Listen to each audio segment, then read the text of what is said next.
Hi, and welcome back to Purple Collar Life. In today's video, we've got a leak with our Ford tractor, and we're going to talk about how to fix it.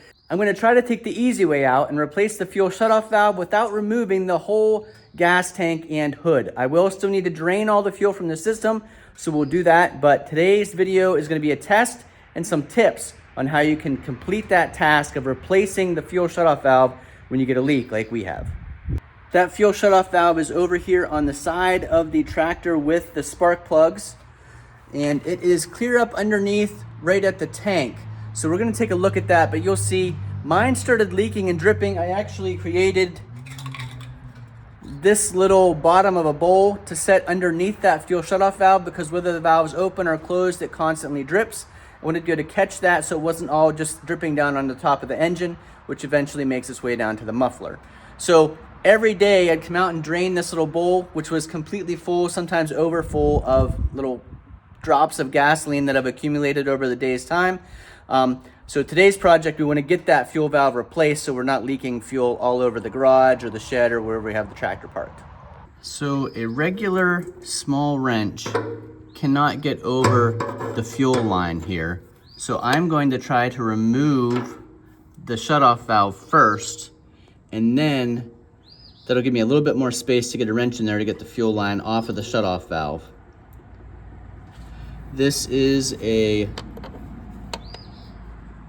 3/8 inch, and I'm just going to work at getting these bolts loose from the top of the engine. So I got those two bolts out, which means this thing will now slide down out of the tank, and it gives me a little bit more space to work on getting that fuel line off. 7/16.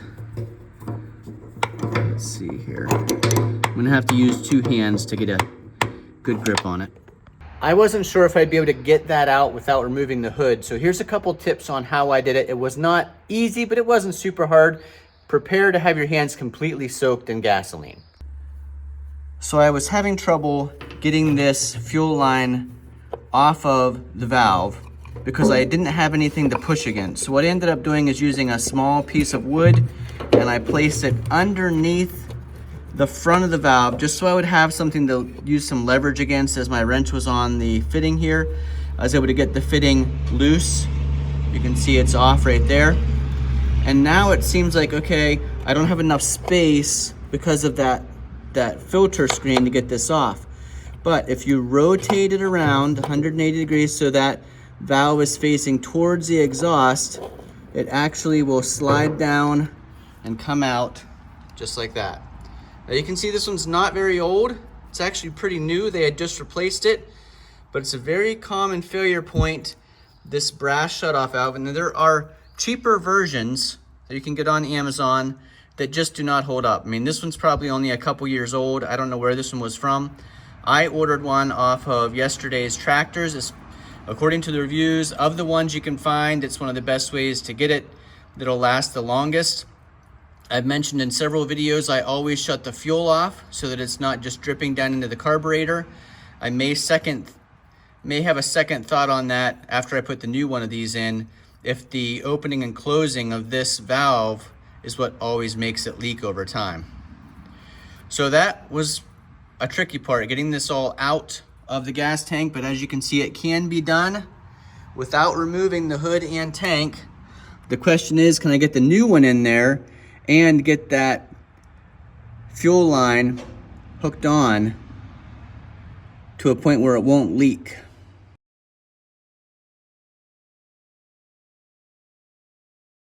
So here's our brand new part in the bag. You can see this shutoff component is still, I believe, brass, which are the ones that get the best longevity reviews. Now some people will take, and we'll take a look at our old one here. So here's the old one, here's the new one.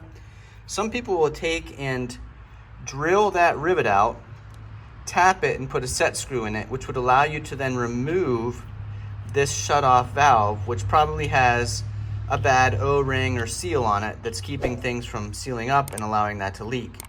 You can also see there's a lot of debris in here at the top of the O-ring. So that could be, I mean, I believe it was leaking from right here, the screw-in portion. but it's also possible it was leaking from clear down here, who knows. The new one does come with a new O-ring, so I'm going to do my best. I think I'm going to try to attach the fuel line to it first, at least tighten it, because once it's up in there, my wrench isn't stubby enough to be able to tighten the fuel line onto it. I might have to go out and get a stubby wrench. I know some people have taken their 3/8 wrench and used a grinder to grind down this top portion to be able to get the wrench in there and turn it. I don't really want to do that to my 3/8 wrench. So just like how I took it out, I had to actually twist this around facing towards the muffler side and slowly put the tube up into the tank, that screen filter, and then twist it back around so that it was facing this way. And now we're gonna get that fuel line hooked on. I was able to get the fuel line reconnected, but I can already see it's dripping from there.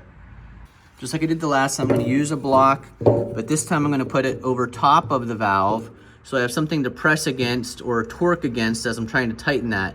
It's just such a tight squeeze in there. I don't know, maybe this would have been easier to take the entire hood and tank off. Leave a comment down below what you think. So I did the best I could to get that fuel line on. Hopefully it's tight enough. And just a note, the new one does not come with new bolts to attach it to the tank. So you want to keep those bolts that were going through the valve and up into the tank from when you took the old one off.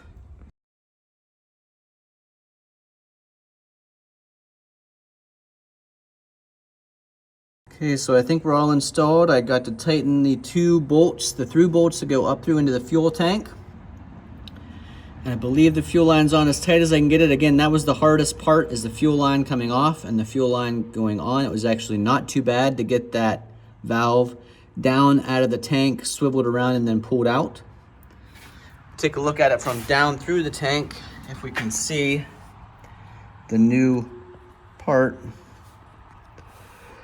Kind of. Can kind of see it down in there. Refilled about a gallon maybe into the tank. No leak from the valve so far. I have had to open and close it a few times because when I first put the fuel in, I was dumping all kinds of gas out. The gasket wasn't in perfectly right here on the sediment bowl, and that was letting it all leak out. See, I got a pretty decent leak there. But this part is not leaking and is now open, so now there's probably no fuel in the line, so it may take some time of the vacuum of the carburetor to pull that fuel through. Let's see. That could just be fuel that was left in the carburetor. Let's see if it keeps running.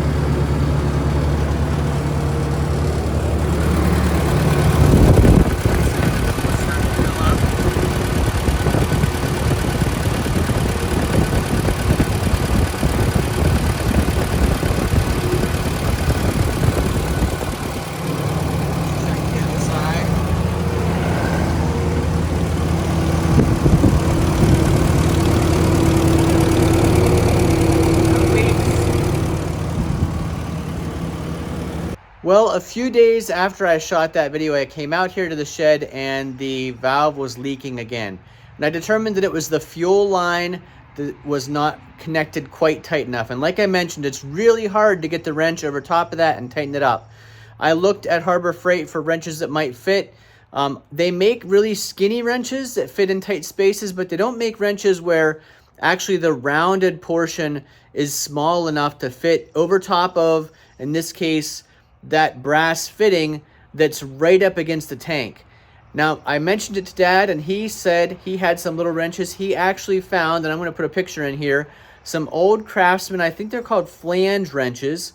And this is what I was able to use. Now, you don't get a whole lot of leverage because these are really short wrenches, but this is what I was able to use to get a better fit over top of that brass fitting with those tiny little wrenches, and then the best of my ability, keep tightening it until it wouldn't go any further, wouldn't tighten any further. Since then, and it's been about 2 weeks since I used Dad's little tiny wrenches, there has been no leaking. Now, I have left this valve open all the time, which is difficult to remember to do, but there is no more leaking, at least, from the shutoff valve. If you found this video informative and entertaining, please give us a big thumbs up. Leave those comments down below if you've ever done this fuel valve replacement on your tractor before.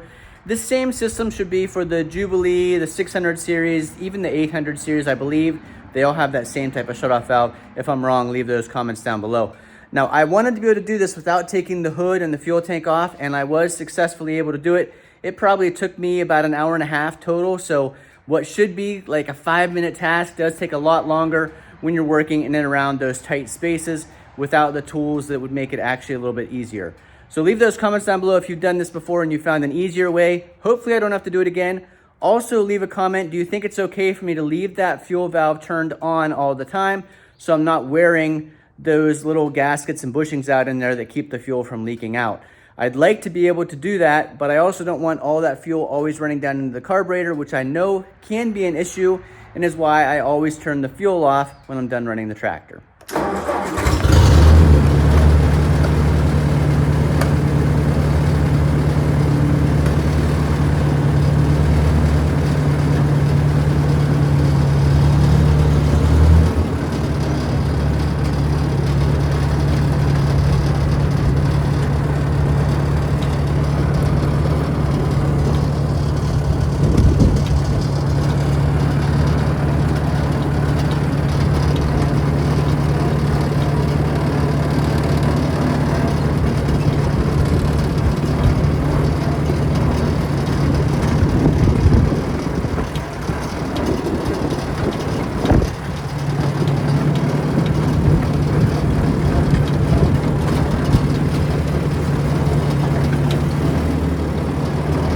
Future video, we're gonna have to talk about that fuel gauge. It always shows at empty or just above empty, even if it's got over 5 gallons of fuel, which should be half a tank.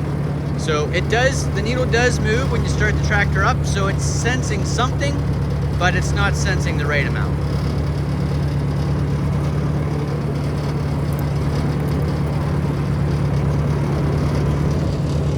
Still got lots of firewood to clean up. Future winter heat.